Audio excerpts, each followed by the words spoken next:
You saved up for months. You bought the thing and immediately felt like a criminal, not a murderer. Just like a medium criminal, the kind that steals from themselves, which is somehow worse, because the victim is also you. Congratulations. Here's what happened.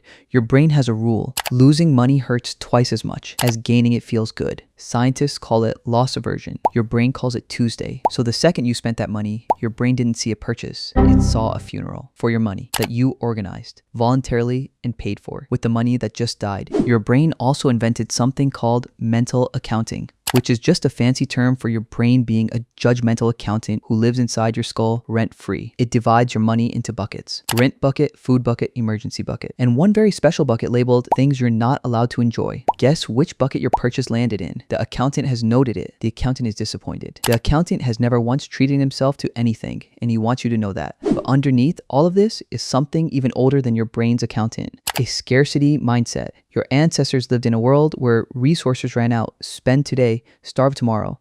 Enjoy the mammoth, miss the mammoth. Classic mammoth problems.